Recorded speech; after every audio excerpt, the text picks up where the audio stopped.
Magandang umaga po sa lahat ng mga subscriber at mga viewers at mga kaibigan kong mga nanonood sa aking channel Mutya ng Kalikasan. Ito po ay panibagong mutya kong nakita na ito pong mutyang ito ay nabula sa suka, itong tatlong batong ito. Panoodin po ninyo ito. Yan po ay nagkikrystallize. Yan po ang kagandahan niyan. Nagkikrystallize po yan. Talagang tunay pong mutya. Hindi ko po akalain na aring klase ng batong ari ay bubulak sa suka. Napakaganda po. Yan po, pinakikita ko po sa inyo. Ang ganda po niyan. Akin na pong aalsin muna at meron pa akong ipakikita sa inyo na mutya. Ito po ang mutya ko na dalawa kong nakuha. Yan po ay inyong pagmasdan at yan po ay bulaan din sa suka. Yan po ang bilis. Yung pong isa nabula din sa suka, medyo mahina ang kanyang dating ng pagkabula. Yan yung pong panoodin. Yan po ay tunay na mutya na nakuha ko. Ayan po. Are po ay meron ding yan po ay mutya din, pero yan po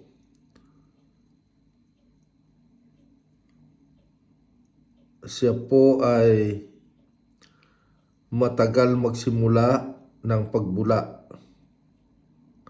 Mabagal po siya, pero yan po ay mutya. Nakita ko po na siya ay nabula sa suka, kaya po aking ipinakikita sa inyo.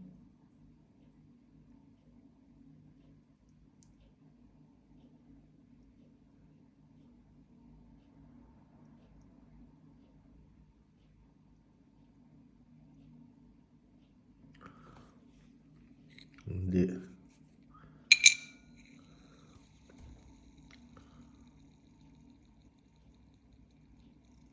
Yan po. Nabula din sa suka. Mutya po din yan.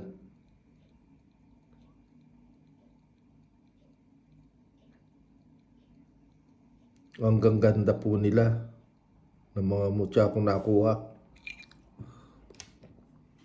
Ito po ay aking titingnan din kung ito'y mutya, itong isang ito. Hindi ko po sigurado.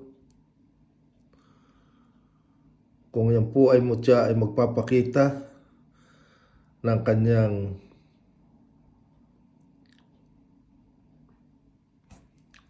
lakas. Tingnan po natin. Tayo po'y maghintay ng kaunting minuto.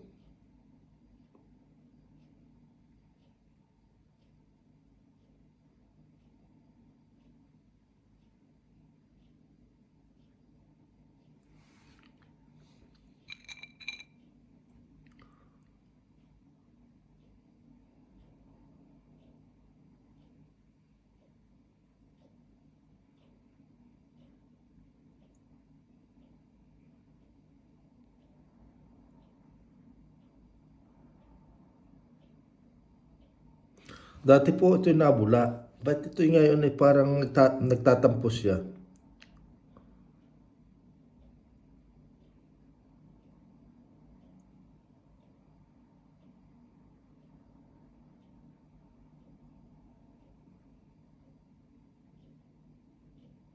Siguro ito mutyang ito nahihiya. Akin na po muna kukunin. Ito po ang aking bato na lampasan. Yan ho, bagong kuha ko uli ito. Ito pong batong lampasang ito ay gamit noong mga unang panahon dito sa England ng mga smuggler, mga pirata noong unang panahon. na kwintas-kwintas nila na ito ay nagsasabi na ito ay magaling ang mga lampasang bato na ito. Ito po ang gamit ng mga smuggler noong unang panahon dito sa England.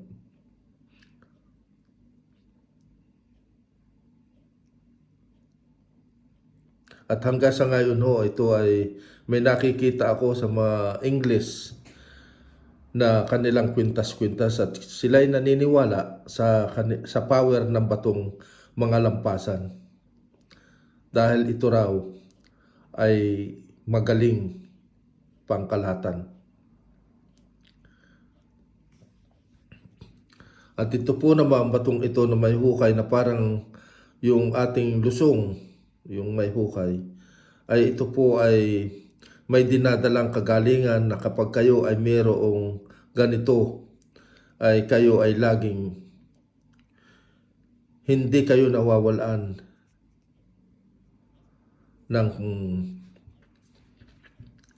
ng kita at magaling ito sa loob ng bahay na laging meron kayo nitong batong ito at nagdadala ito ng swerte ang batong may ganitong may hukay sa gitna. Magaling din po ito na ito idala ninyo sa bulsa. Ito.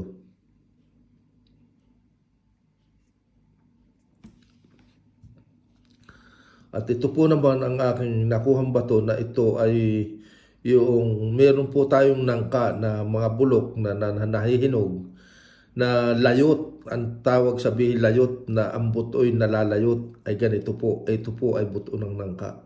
Ito po. Ito po ay magaling ito sa business. Ang mutya ng nangka. Ang kasama po nito na gusto ninyong makasama ay ito mga mutya ng dayak, mutya ng kalamunding, mutya ng limon, at mutya ng mangga. At ito po at mutya ng salay. Kapag ito po ay sama-sama, siguradong ito ay kung hindi man 100%, ay ito ay napakagaling sa business. Mapang-akit at ito ay mapanghalina. Ito ay dala ang magaling. Ito'y talagang kayo ay dudumugin ng maraming tao kung kayo ay businessman o businesswoman. Yan po. Pero ito po ay kung kayo ay meron ito, ang masasabi ko lang po ay huwag ninyong ipagyayabang. Huwag ninyo laging bubunutin sa bulsa at inyong ipakikita sa inyong mga kaibigan, ganari. At ito po, mutya, ay buhay. At kapag inyong ginawa ito, na inyo lagi ipakikita, ito ay aalis sa inyo at nawawala ng bisa. Tatampo ito sa inyo. Kaya ito ay may sikreto na hindi niyo dapat ipakita. Kayo lamang ang nakakaalam ng meaning ng ganitong klase ng mutya. Ito po ay nangka. Yan.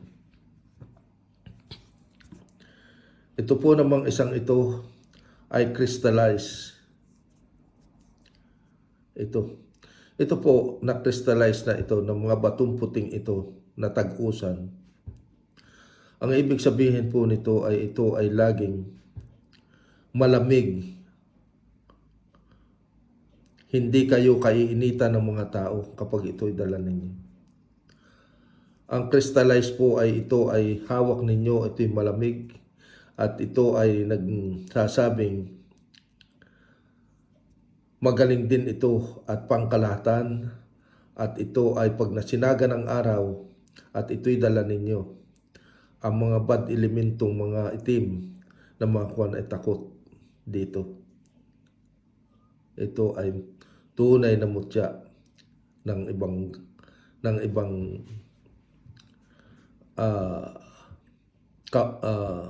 bansa. Ito po. Ito po naman dalawang ito ay ito po ay kusakwan ay yung mga tatal na ng kidlat na bumagsak dito. naging kwan. Ito po ay tested ko na dahil ito po ay may pang-tested ako dito. Ito po ay amoy pulbura kapag ito ay inyong ikiniskis sa bato. Ito po ay amoy pulbura. Napakaganda po nito. Ito po ay hindi pang business itong ganito. Ito po naman ay mutya din. Pero iba pong klase ng pagkamutya at hindi ko po alam kung ano ito, kung anong may buto nito. Napakaganda po nitong batong ito.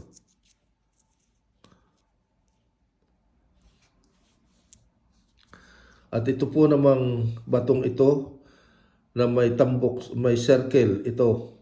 Ito po ang mutya ng bato. Ito po ay magaling. Pangkalahatan po ito. Ito'y talagang ikangay-hari ng mga bato ito. Napakagaling po.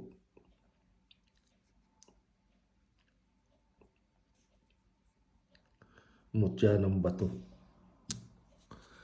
At ito po naman ang magaling din po ito sa lampasan. Napakagaling po ito. Lampasan din po ito. Git-git na ito. Ito po ay sa mga magagaling po ito sa mga paghikap ninyo sa pagta-travel basta sa lahat po ito, pangkalahatan ito. Masasabi ko sa inyo. Hindi kayo basta hahamakin ng mga tao. Hindi kayo lampas kayo ng lampas. Ito pong isang ito ay mutya rin. Kapag kayo ay ang mutya na ito ay yung nasa palibot lamang, nasa palibot. Pero kung ito po ay yung sa gitna na nagdugtong, ito po ay magaling. Pero ang ibig po sabihin ito, na kapag ito ay umikot sa tagiliran ganito na may hindi sa mismong sa gitna nagkaroon at sa tabi, ibig sabihin po, kayo po ay tumayo sa gitna nito at walang makakakibo sa inyo. Kahit pa kayo'y daisa ng mga kapag ito'y dala ninyo, kayo nasa sa gitna, hindi basta kayo makukuha. Hindi kayo basta mapupuntahan dahil kayo ay nasasangkahan ng circle na ito. Yan po. At ito po namang aking mga mutyang ito na nabula sa suka ay ito ay pambihira na. Madalang kayo makakakuha din ng ganito na nabula sa suka. Napakagaling po nito. Ito po ay maraming sangkap na paggagamitan sa mga agimat, sa mga anting-anting, sa mga panlagay sa mga libon na mga niyog na libon na walang mata. Yan po ang pasangkap sa loob na yan. Napakalakas po niya kung yan ang ilalagay. Yan po ay talagang pangkalatan. Kaya po ito ay tatabi ko, talagang napaka-importante. Maswerte po ang aking pagbibigyan niyan. Yan pong aking pagbibigyan na napakaswerte po niyan. Yan, napakaswerte po. Hindi po basta. At sa nga pala ho, shout out sa aking mga subscriber at mga sumuporta sa akin sa buong mundo. Shout out sa inyong lahat at binabati ko si Tab Rich Hunter ng Bulacan, Divina Story, Robbie of Madrid, Mary Jane Alberto, Leo Dapat, Yoser HG5MP, 5M, and Salvacion Gutierrez. At akin pong